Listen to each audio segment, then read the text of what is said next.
kasih atas kesempatannya. Nama saya Muhammad Akil, NIM 291.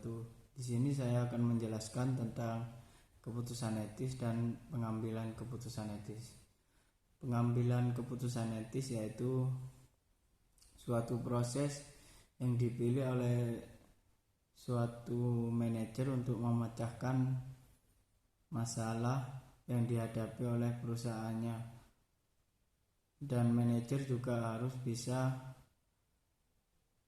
menentukan alternatif lain untuk memecahkan masalah tersebut. Selanjutnya, keputusan etis. Keputusan etis yaitu keputusan yang dibuat oleh profesionalis atau seorang manajer untuk memecahkan suatu masalah, dan dia tidak mementingkan dirinya sendiri. Dia juga memikirkan dampak dari keputusannya kepada bawahannya. Terima kasih. Terima kasih atas kesempatannya. Nama saya Intan Perwitasari dengan NIM 2017-210040. Kali ini saya akan menjelaskan materi saya, yaitu prinsip-prinsip pengambilan keputusan. Yang pertama adanya autonomi, yang kedua adanya non-malfeasance, yang ketiga adanya beneficence, dan yang keempat adanya justice. Yang pertama adanya autonomi, yaitu bagaimana isu ini berkaitan dengan apakah keputusan Anda menimbulkan kerugian terhadap orang lain. Jadi bagaimana di setiap keputusan yang Anda ambil tentunya akan mempengaruhi banyak orang. Oleh karena itu, bagaimana kita perlu mempertimbangkan faktor ini ke dalam setiap proses pengambilan keputusan kita. Jadi contohnya misalnya yaitu bagaimana keputusan untuk merekrut pekerja dengan biaya murah. Seringkali perusahaan mengeksploitasi buruh dengan biaya semurah mungkin, padahal sesungguhnya upah tersebut tidak layak untuk hidup. Lalu yang kedua adanya non-malfeasance. Bagaimana ini keputusan ini Anda akan mencederai pihak lain. Di kepemerintahan, nyaris setiap peraturan tentu akan menguntungkan bagi satu pihak, sementara itu mencederai bagi pihak lain. Begitu pula halnya dengan keputusan bisnis pada umumnya, di mana tentunya menguntungkan bagi beberapa pihak namun tidak bagi pihak lain. Lalu yang ketiga adanya beneficence. Bagaimana kita merupakan keputusan harus dapat menjadi solusi bagi masalah dan merupakan solusi terbaik yang bisa diambil. Dan yang terakhir adanya justice. Jadi bagaimana proses pengambilan keputusan mempertimbangkan faktor keadilan dan termasuk implementasinya. Di dunia ini memang sulit untuk menciptakan keadilan yang sempurna, namun tentunya kita selalu berusaha untuk menciptakan keadilan yang ideal di mana memperlakukan tiap orang dengan sejajar. Terima kasih, selanjutnya akan dilanjutkan oleh rekan saya. Terima kasih atas kesempatannya. Nama saya Dita Ayuning Tias, NIM 2017-2141. Di sini saya akan melanjutkan presentasi dari rekan saya. Yang selanjutnya yaitu langkah-langkah dalam pengambilan keputusan yang etis. Nah, langkah-langkah ini dibagi menjadi 6. Yang pertama yaitu menentukan fakta-fakta. Yang kedua mengidentifikasi para pemegang kepentingan dan mempertimbangkan situasi-situasi dari sudut pandang mereka. Yang ketiga yaitu mempertimbangkan alternatif yang tersedia, yang biasanya disebut juga dengan imajinasi moral. Yang keempat, mempertimbangkan bagaimana sebuah keputusan dapat mempengaruhi para pemegang kepentingan, membandingkan dan mempertimbangkan alternatif-alternatif berdasarkan yang pertama yaitu konsekuensi, yang kedua kewajiban, hak, lalu dengan prinsip-prinsip. Yang ketiga yaitu dampak bagi integritas dan karakter pribadi. Selanjutnya yang kelima yaitu membuat sebuah keputusan, dan yang terakhir memantau hasil. Langkah pertama ini dalam pengambilan keputusan sangat bertanggung jawab untuk menentukan antara fakta dan opini.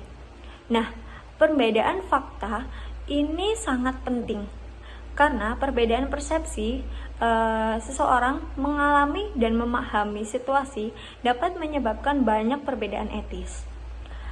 Langkah yang kedua dalam pengambilan keputusan yang etis bertanggung jawab mensyaratkan kemampuan untuk mengenali sebuah keputusan atau permasalahan sebuah keputusan etis atau permasalahan etis.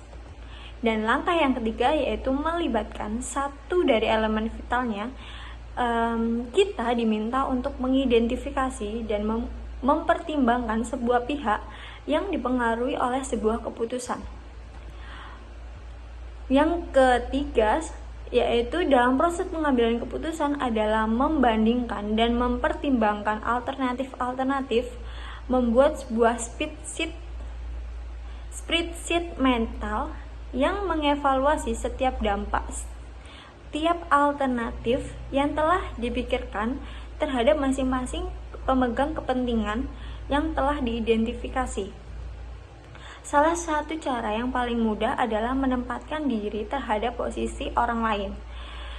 Sebuah elemen penting dalam evaluasi ini adalah mempertimbangkan cara untuk mengurangi, meminimalisir, atau mengganti konsekuensi kerugian yang mungkin terjadi atau meningkatkan dan memajukan konsekuensi yang mendatangkan manfaat.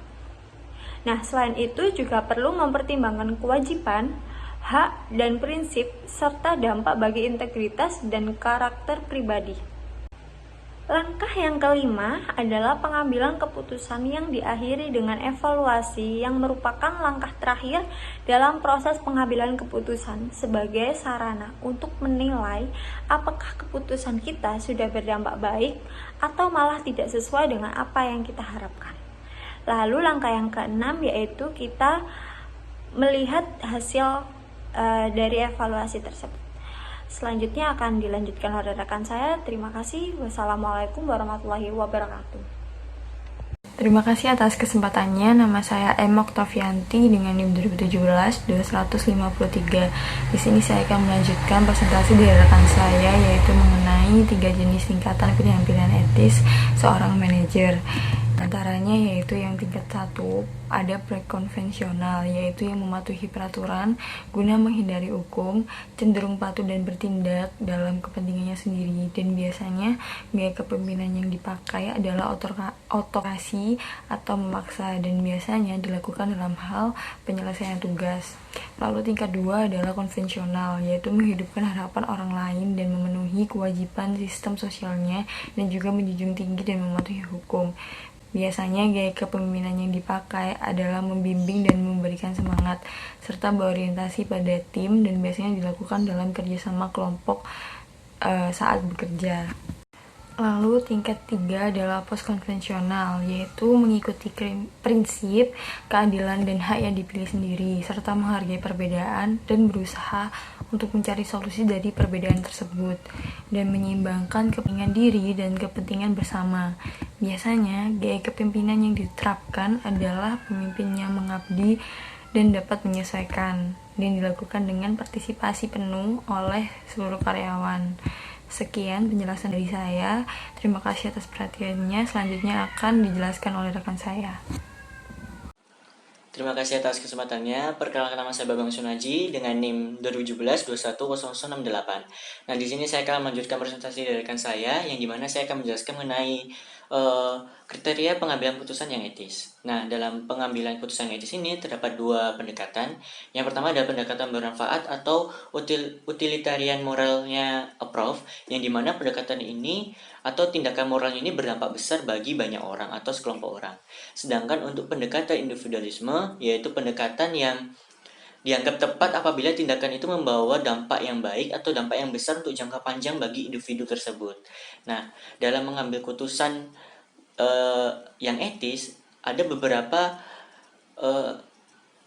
yang harus dipertimbangkan dalam proses pengambilan putusannya. Yang pertama, harus mempertimbangkan hak persetujuan bebas, dan yang kedua adalah hak atas privasi. Lalu ada hak kebebasan dan nurani, lalu ada hak untuk bebas berpendapat, lalu ada hak atas proses hak, lalu ada hak atas kehidupan yang layak.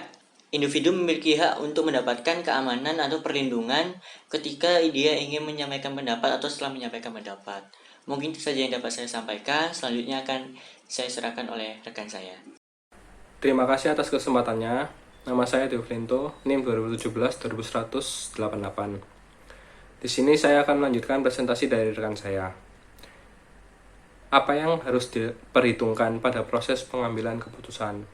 Proses pengambilan keputusan ini ada 6 cara, yaitu hak persetujuan bebas, hak atas privasi, hak kebebasan hati nurani, hak untuk bebas dan berpendapat, hak atas proses hak, dan hak atas hidup dan keamanan. Hak persetujuan bebas ini, individu hanya diperlakukan atau boleh dilakukan jika individu sadar dan tidak dipaksa untuk menerima perawatan. Yang kedua, hak atas privasi.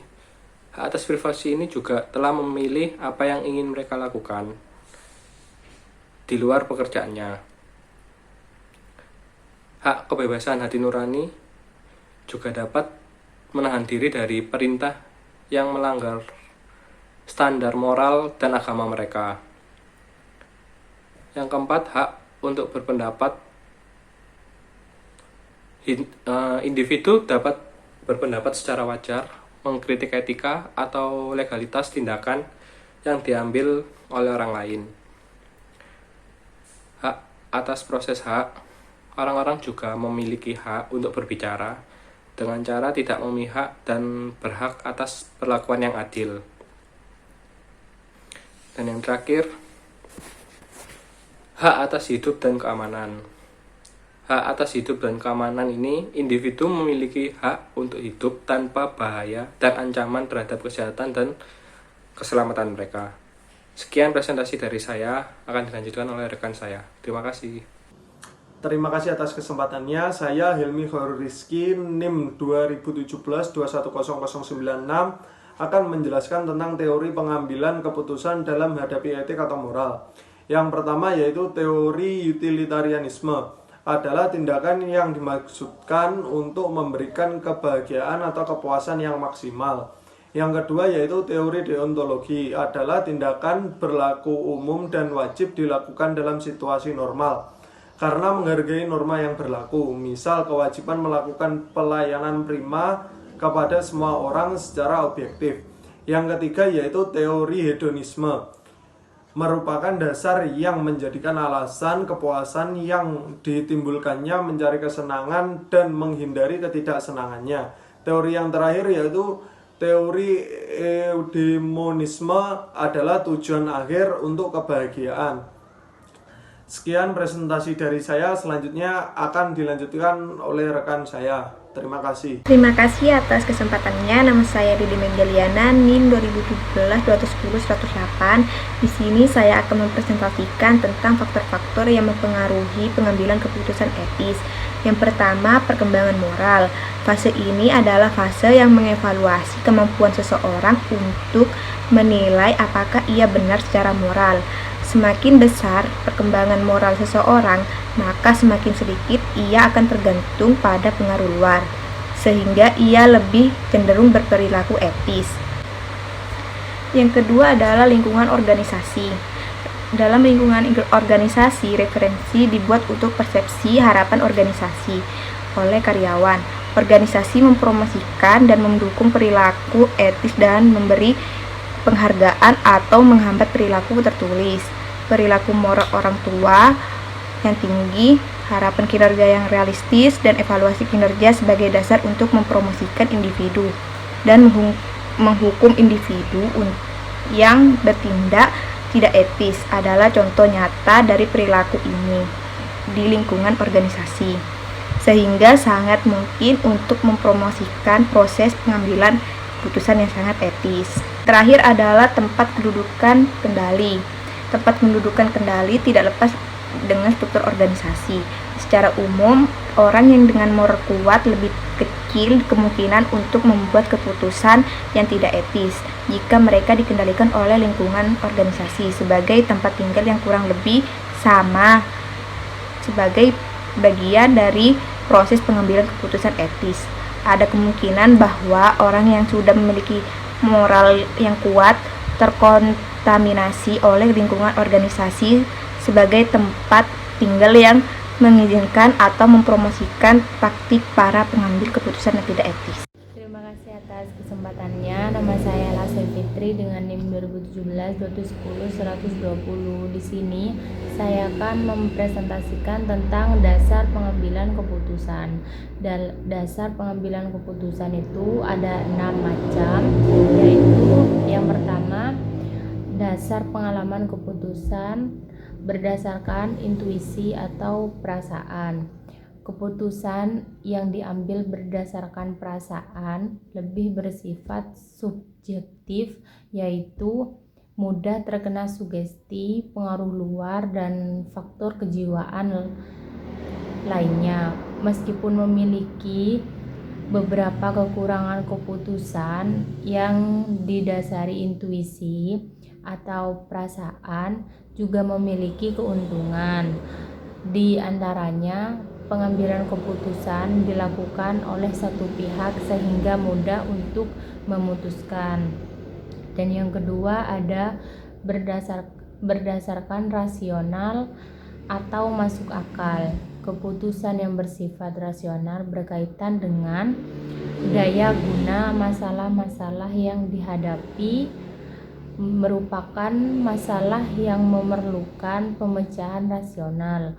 Keputusan yang dibuat berdasarkan perhitungan rasional lebih bersifat objektif. Dan yang ketiga itu ada berdasarkan fakta.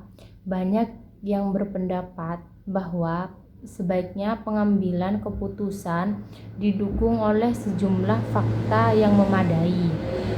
Sebenarnya istilah fakta perlu dikaitkan dengan istilah data dan informasi. Kumpulan fakta yang telah dikelompokkan secara sistematis dinamakan data, sedangkan informasi adalah hasil dari pengolahan data tersebut.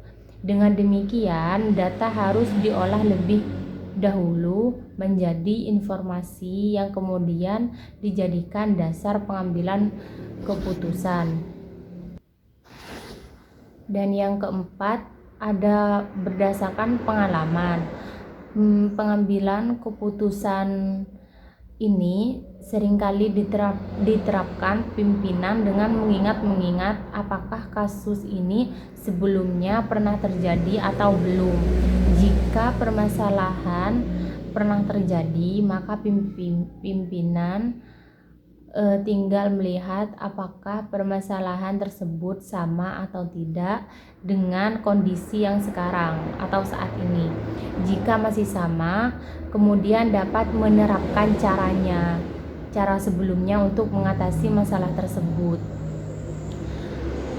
Pengalaman dan kemampuan memperkirakan apa yang menjadi latar belakang masalah dan bagaimana ada arah penyelesaiannya sangat membantu dalam memudahkan pemecahan masalah. Dan yang kelima ada berdasarkan wewenang. Setiap orang yang menjadi pimpinan organisasi mempunyai tugas dan wewenang untuk mengambil keputusan dalam rangka menjalankan kegiatan demi tercapainya tujuan organisasi yang efektif dan efisien. Keputusan yang berdasarkan wewenang memiliki beberapa keuntungan, diantaranya banyak diterima oleh bawahan, juga karena didasari wewenang yang resmi akan bersifat permanen. Terima kasih.